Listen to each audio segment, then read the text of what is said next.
Imagine o som pesado de um vento antigo atravessando as colinas de Jerusalém, o murmúrio distante de uma multidão confusa, gritos misturados a choros, passos apressados, o eco de martelos e o peso do silêncio celestial prestes a se romper. Agora, visualize um instante em que o mundo inteiro parece prender a respiração. Um homem, ensanguentado, exausto, é levado por um caminho estreito e íngreme, um caminho que mudaria a história da humanidade para sempre. Este não é apenas mais um episódio das Escrituras. É o ponto mais intenso, mais doloroso e mais transformador de toda a narrativa bíblica. A crucificação de Jesus Cristo, como descrita no Evangelho de Marcos, capítulo 15. Mas antes de mergulharmos nos detalhes do que aconteceu naquela colina chamada Gólgota, precisamos entender algo essencial. Este não é um relato distante, frio ou simbólico. Este é o momento em que o amor de Deus se materializa na forma mais extrema possível. É um instante em que o céu e a terra se encontram, não em glória e celebração, mas em dor, silêncio e sacrifício. A cena é dura, desconfortável e profunda, e ainda assim, absolutamente necessária. Porque entender a crucificação não é apenas conhecer a morte de um homem justo, é compreender o que estava em jogo, o que estava sendo restaurado e o que continua ecoando em nossas vidas até hoje. O que realmente aconteceu ali vai muito além da dor física. Foi uma batalha espiritual, um confronto entre luz e trevas, entre o amor divino e o ódio humano, entre o plano eterno de redenção e o caos da nossa própria natureza. Muitos olham para a cruz e veem apenas sofrimento. Outros veem injustiça. Mas há algo muito maior por trás daquelas madeiras antigas. Cada gota de sangue, cada palavra dita, cada olhar trocado à beira da morte, carrega um significado eterno. E é isso que vamos explorar juntos, porque para compreender a verdadeira força da ressurreição, é preciso primeiro encarar a profundidade da crucificação. Hoje, vamos revisitar esse momento não como meros espectadores de um evento religioso, mas como participantes de uma história viva que ainda pulsa dentro de cada pessoa que busca sentido, perdão e recomeço. Vamos descobrir o que realmente aconteceu em Marcos 15 e por que esse acontecimento, ocorrido há mais de 2000 anos, continua sendo o coração pulsante da fé cristã. Prepare-se para mergulhar em um dos capítulos mais intensos e reveladores da Bíblia. Este é o momento em que o tempo para, o véu se rasga e o amor vence o impossível.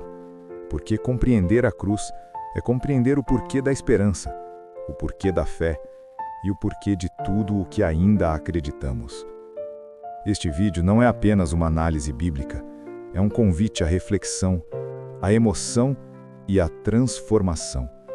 Então, respire fundo, silencie tudo ao seu redor e venha comigo descobrir a crucificação em Marcos 15, o que realmente aconteceu e por que isso importa hoje.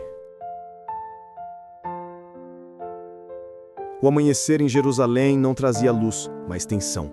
O ar parecia pesado, o murmúrio das ruas estava impregnado de injustiça e medo. Depois de uma noite de humilhações, agressões e falsas testemunhas, Jesus é entregue para ser crucificado.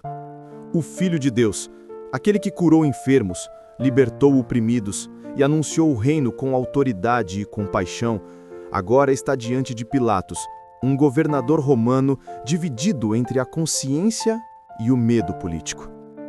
Pilatos o observa e faz a pergunta que ecoaria por séculos: Tu és o rei dos judeus?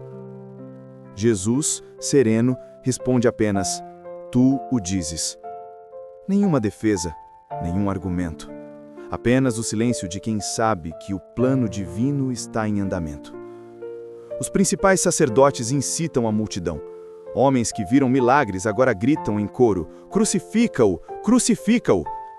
Pilatos tenta libertar Barrabás, um criminoso confesso, mas o povo prefere soltar o culpado e condenar o inocente. O símbolo da humanidade se repete, escolhendo a violência em vez da verdade, a escuridão em vez da luz. Então o governador, lavando as mãos como se pudesse apagar sua culpa, entrega Jesus para ser açoitado e crucificado. Os soldados o conduzem ao pretório, onde a crueldade humana mostra seu rosto mais sombrio. O coro romano, zombando do que não entende, veste Jesus com um manto púrpura e coloca em sua cabeça uma coroa feita de espinhos afiados. Cada espinho que perfura a pele do Salvador é uma lembrança de quanto o amor verdadeiro está disposto a suportar. Eles se ajoelham, fingindo reverência. "Salve, Rei dos Judeus!" Depois o agridem, cuspem em seu rosto e, com um caniço, batem sobre a coroa, cravando os espinhos ainda mais fundo.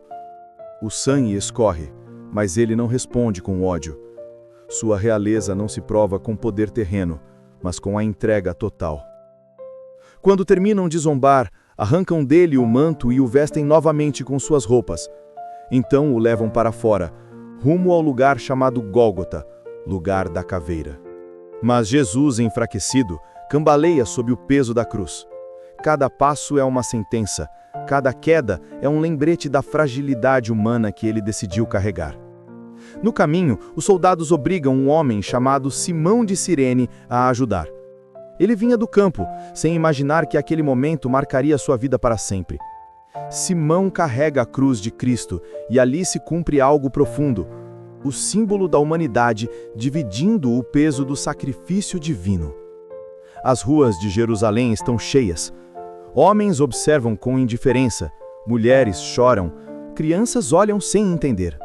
Há curiosos, religiosos, soldados, mas poucos percebem que estão presenciando o ato central da história da salvação.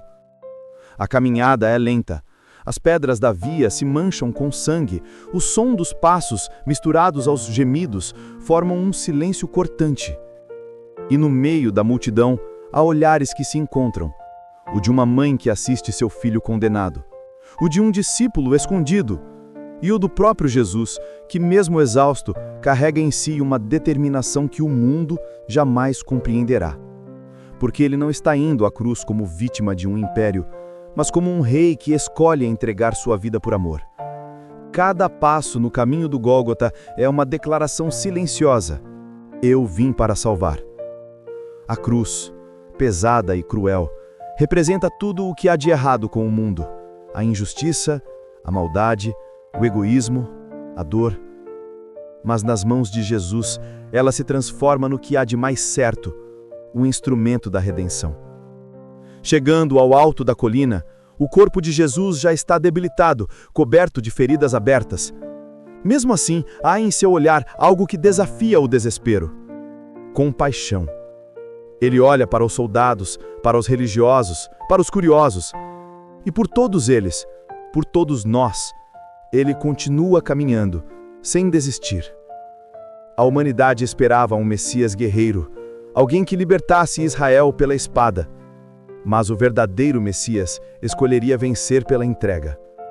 O Gólgota não é apenas o fim da jornada, é o altar onde o amor eterno se manifesta de forma completa. O caminho até a cruz é mais do que sofrimento, é obediência. Jesus não dá um passo sequer fora do propósito de Deus. A cada batida do coração, ele reafirma a sua missão: restaurar a comunhão entre o Criador e a criação.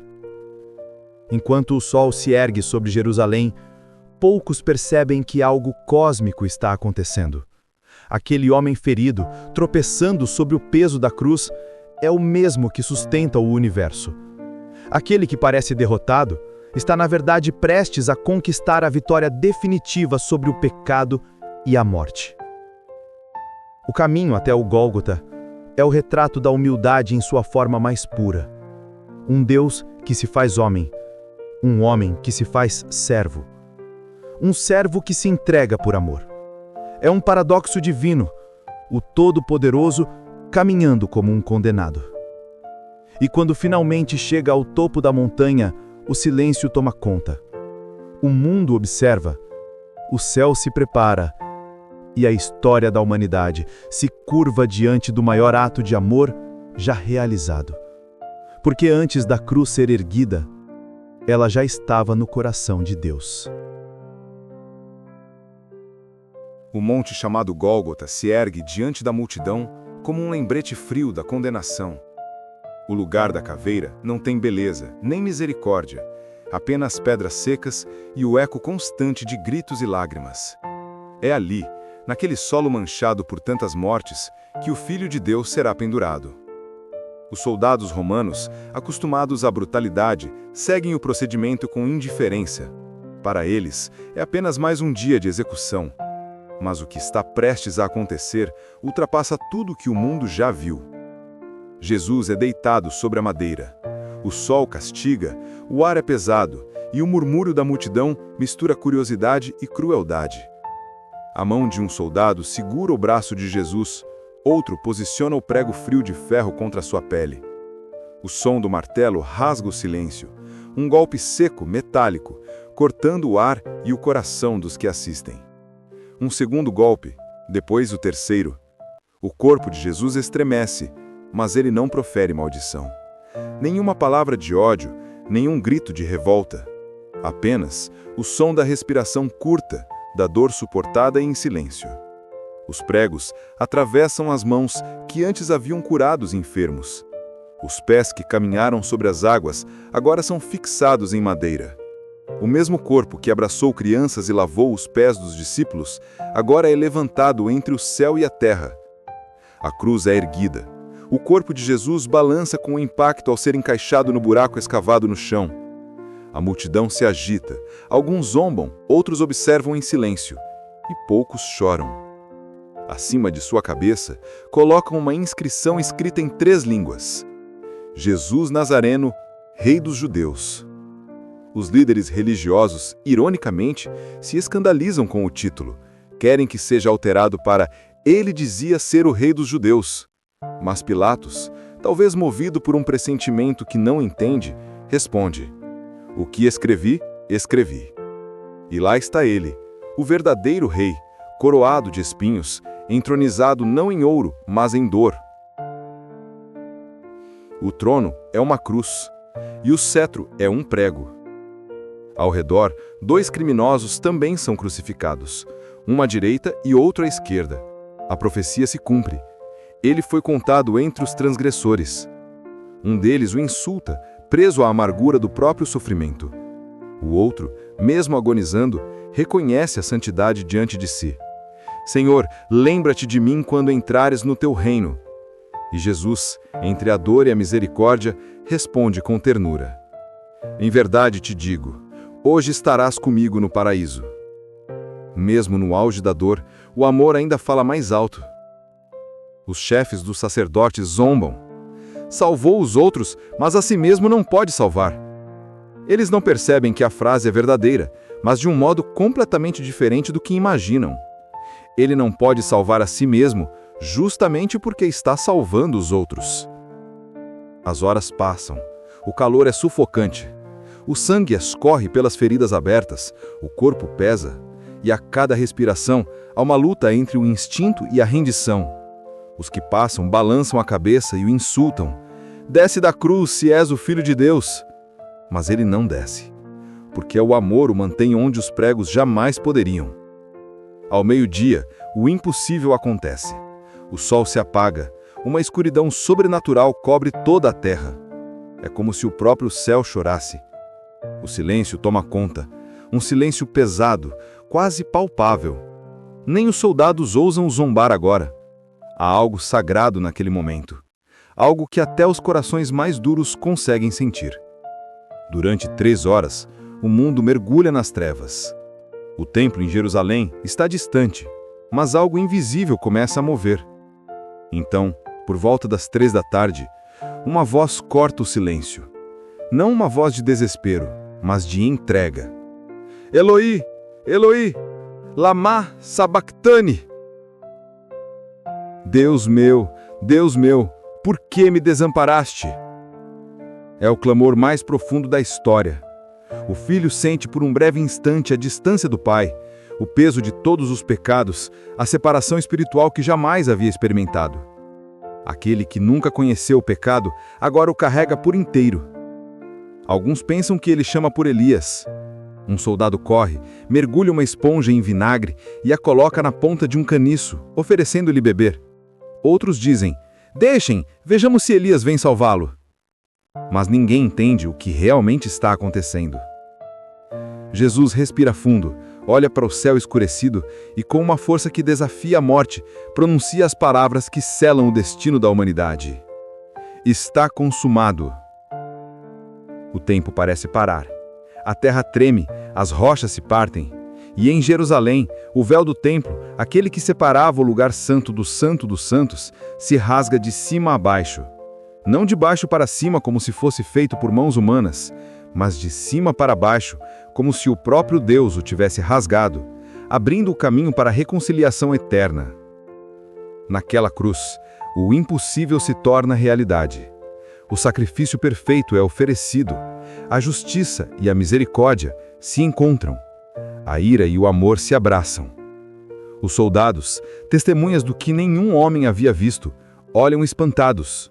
Um deles, o centurião encarregado da execução, contempla o rosto de Jesus, agora sem vida, mas com uma serenidade inexplicável, e declara com voz trêmula: verdadeiramente, este homem era o Filho de Deus.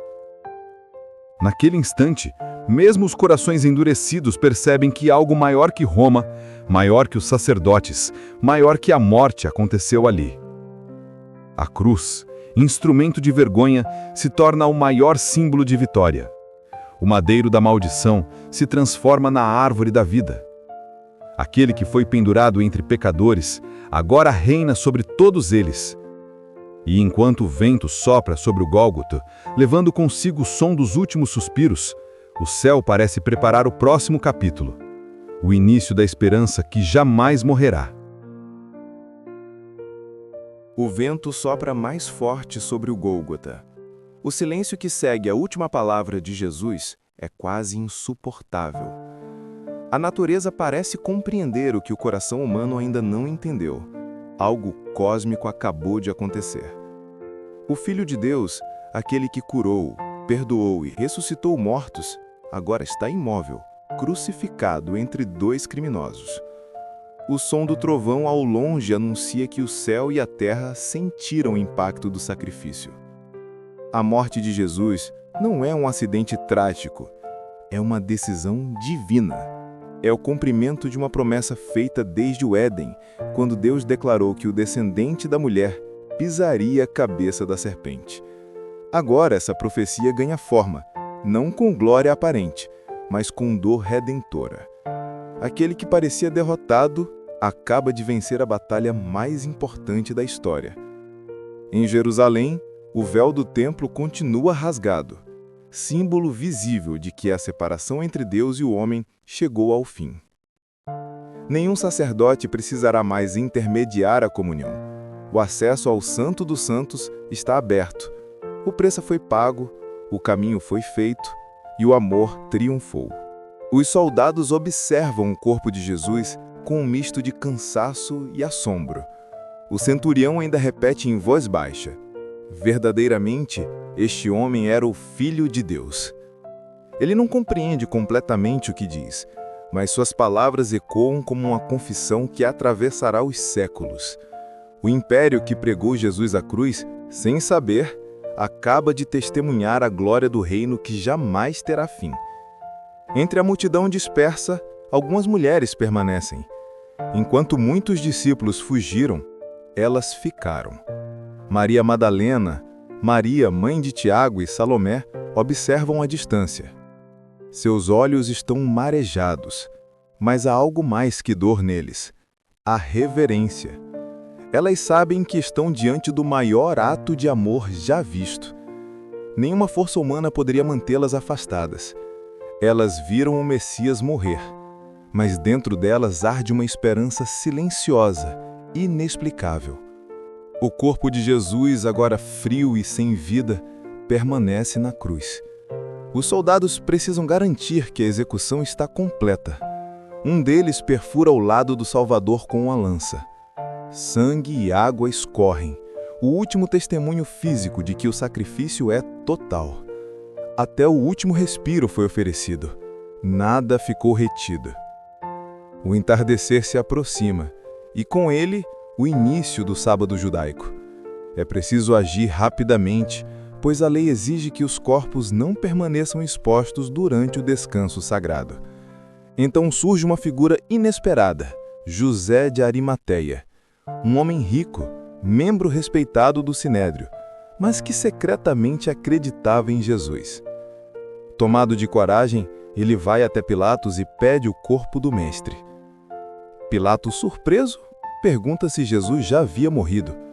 Manda chamar o centurião, que confirma o fato. O governador então concede a José o direito de retirar o corpo. Aquele pedido, simples em aparência, é carregado de fé e compaixão. José de Arimateia faz o que muitos discípulos não tiveram coragem de fazer. Ele assume publicamente o seu amor por Cristo, mesmo quando tudo parece perdido. Com cuidado e reverência, José envolve o corpo de Jesus em um lençol de linho limpo. Cada movimento é feito com ternura. Cada toque é uma oração silenciosa. Ao lado dele está Nicodemos, o mesmo que, tempos antes, havia procurado Jesus às escondidas durante a noite. Agora, à luz do dia, ele traz cerca de 30 quilos de mirra e aloés para embalsamar o corpo.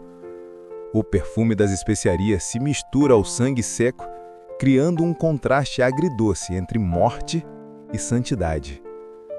Os dois homens levam o corpo até um jardim próximo, onde há um túmulo novo, cavado na rocha. Um sepulcro que nunca havia sido usado. José o havia preparado para si mesmo, mas agora o entrega ao Senhor.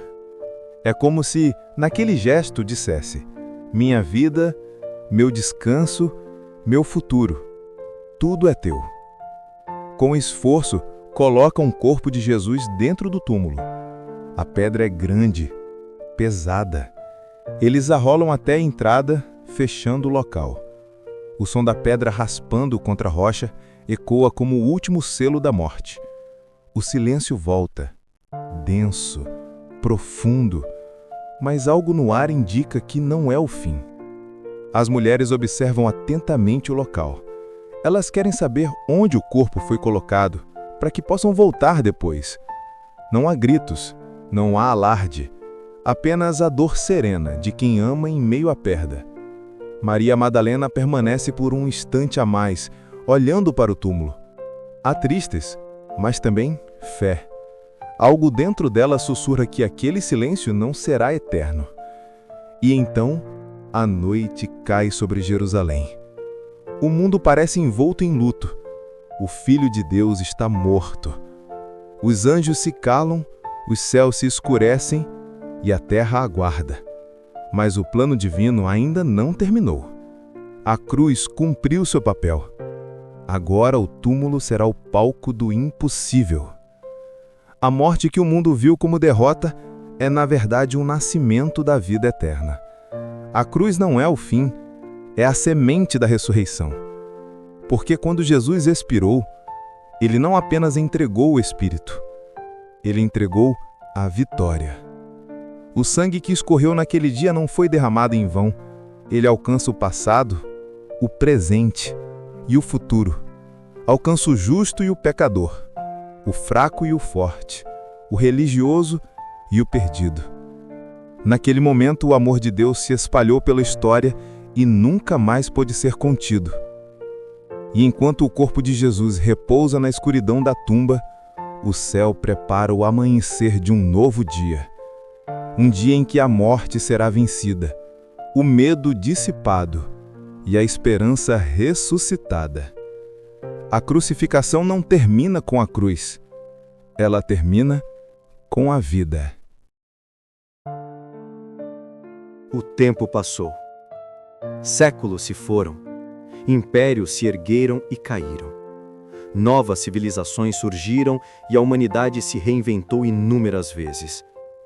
Mas, apesar de toda a tecnologia, de toda a sabedoria acumulada e de todos os avanços da ciência, uma verdade permanece inabalável. A cruz ainda fala. e o eco do Gólgota continua ressoando no coração de cada ser humano que busca sentido, perdão e esperança. A crucificação de Jesus não é apenas uma lembrança distante de um sacrifício religioso. É o acontecimento que deu novo rumo à existência. Tudo o que somos, tudo o que acreditamos, tudo o que nos dá esperança, nasceu naquele momento em que o Filho de Deus se entregou por amor. Porque ao morrer, ele não apenas apagou o pecado, ele redefiniu o que é viver. Vivemos num mundo que valoriza a força, o sucesso, o poder e a aparência. Mas a cruz nos mostra o oposto, que a verdadeira grandeza está na humildade, que a verdadeira força se manifesta na fraqueza e que o verdadeiro poder é o amor que se doa. Jesus não venceu com exércitos, não derrotou impérios com espadas. Ele venceu o mal com o perdão, venceu o ódio com a compaixão e derrotou a morte com o sacrifício. Isso importa hoje porque, mesmo em meio à modernidade, o coração humano continua precisando do que só a cruz pode oferecer. Ainda há dor, ainda há culpa, ainda há solidão. Ainda existem corações quebrados, famílias destruídas, pessoas que se sentem sem valor, sem rumo, sem fé. A cruz continua sendo a resposta. A cada lágrima, a cada fracasso, a cada erro, ela se ergue diante de nós como o lembrete de que há um caminho de volta. Jesus não morreu para fundar uma religião. Ele morreu para restaurar um relacionamento. O relacionamento entre o Criador e a criatura. A cruz é o ponto onde o amor e a justiça se encontram. É onde Deus mostra que o pecado é realmente grave, mas que o amor é infinitamente maior. E é por isso que ela ainda importa. Porque nenhum ser humano está tão perdido que não possa ser alcançado por esse amor. Nenhuma ferida é tão profunda que não possa ser curada pela graça que flui da cruz. Hoje, muitos olham para o mundo e veem caos, violência, confusão e perguntam: onde está Deus? A resposta continua sendo a mesma 2000 anos depois. Ele está na cruz. Ele está naquele momento em que o próprio Deus escolheu sofrer conosco e por nós. Ele está no sacrifício que continua gritando em silêncio: você é amado, mesmo assim. E essa é a mensagem que muda tudo, porque se Jesus realmente morreu e ressuscitou, então não há dor que dure para sempre, não há culpa que não possa ser apagada, não há morte que tenha a palavra final. A cruz é a assinatura de Deus na história, declarando que o amor venceu. Quando olhamos para ela, vemos mais do que sofrimento. Vemos um convite para deixar o passado para trás, para recomeçar, para viver de forma diferente. A cruz nos chama para perdoar como fomos perdoados, para amar como fomos amados, para carregar a nossa própria cruz, não como bardo, mas como propósito. Ela importa hoje porque, em meio ao barulho do mundo, a cruz continua sendo o símbolo do silêncio que cura. Enquanto tudo muda, ela permanece. Enquanto tudo desmorona, ela se ergue. Enquanto todos desistem, ela continua oferecendo esperança. E talvez esse seja o maior milagre de todos, o fato de que depois de tanto tempo, a mensagem da cruz ainda transforma vidas. Pessoas ainda encontram paz, famílias ainda são restauradas, corações ainda são renovados, porque a cruz não é apenas um evento histórico, é uma realidade eterna. Ela é o lembrete de que a vida pode surgir da morte, de que o amor pode brotar do sofrimento e de que a luz pode romper as trevas mais densas. O mesmo Jesus que foi pregado naquele madeiro continua vivo, chamando cada pessoa pelo nome e dizendo: eu fiz isso por você. E é por isso que a cruz importa hoje, porque ela não está no passado. Ela atravessa o tempo e toca o presente. Ela está em cada ato de bondade, em cada perdão concedido, em cada lágrima enxugada, em cada coração transformado. A cruz é o Rafide da batalha, é o caminho do amor. É a criativa, é a positiva, é a poderosa da fé, é o no sombra da santa, é o glorioso do amor, é a assinatura da vida, é a ponte para o Deus, é a minha morada, é o quintal da vida. Muitos olham para o mundo e veem caos, violência, confusão. Mas é Deus na cruz, um trinco, uma marca de amor. E é a mensagem que muda tudo. Porque se Jesus realmente morreu e ressuscitou, então não há dor que dure para sempre. Não há culpa que não possa ser apagada. Não há morte que tenha a palavra final.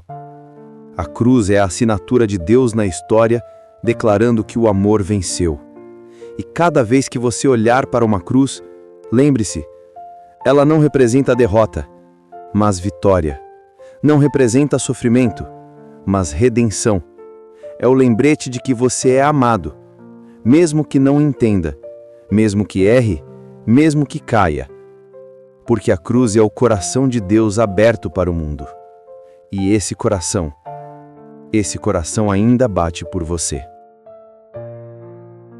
Tudo começou em um monte de dor, cercado por zombadores, pregos e sangue. Aos olhos do mundo, parecia o fim.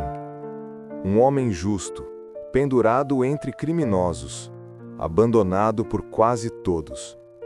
O céu escureceu, a terra tremeu e o silêncio caiu sobre o Gólgota. Mas naquele instante em que o mundo achava que Deus havia perdido, foi justamente quando o amor venceu. A cruz, símbolo de humilhação e morte, se transformou no maior símbolo de vitória e esperança que o mundo já viu. Porque ali, no meio da dor, Jesus escolheu não desistir. Ele olhou para aqueles que o feriram e disse: Pai, perdoa-lhes, porque não sabem o que fazem. Nenhuma frase na história foi tão poderosa. Nenhum gesto foi tão eterno. A crucificação não é apenas sobre sofrimento. É sobre substituição. Ele tomou o nosso lugar. A morte que era nossa, Ele levou. A culpa que era nossa, Ele apagou. E o amor que era dele, Ele nos deu. Foi ali que a justiça e a misericórdia se encontraram. E o resultado foi graça. E por isso, a cruz importa hoje. Porque enquanto houver um coração ferido, ela continuará sendo um refúgio. Enquanto houver alguém em busca de perdão, ela continuará sendo o caminho. Enquanto houver dor, ela continuará sendo cura. Jesus não ficou preso ao madeiro. O túmulo vazio é a prova de que o amor não pode ser sepultado. Ele ressuscitou, e com ele, ressurgiu a esperança de todos nós. A cruz não é apenas uma lembrança distante, é um convite vivo, um chamado para olhar além das feridas e ver o propósito. Para entender que cada lágrima, cada erro, cada deserto pode ser transformado em algo novo quando colocado aos pés da cruz. Se hoje você se sente sem forças, lembre-se, a cruz foi o lugar onde o impossível aconteceu, onde o céu tocou a terra, onde o amor de Deus desceu até o ponto mais baixo da dor humana apenas para levantar cada um de nós. Ela é o lembrete eterno de que você nunca está sozinho, que há perdão, mesmo quando você acha que não merece, que há recomeço, mesmo quando tudo parece perdido, que há vida, verdadeira vida em Jesus. E no fim, a cruz nos ensina que o amor é mais forte do que o ódio, que a fé é mais poderosa do que o medo e que a esperança nunca morre. Porque no Gólgota, o amor não foi derrotado, ele triunfou. E hoje, esse mesmo amor continua chamando. Venha como você está, eu já fiz tudo por você. Se essa mensagem tocou o seu coração, não guarde só para você. Compartilhe, deixe o seu like e escreva nos comentários. A cruz ainda fala. E lembre-se, o amor que venceu a cruz é o mesmo que pode vencer dentro de você.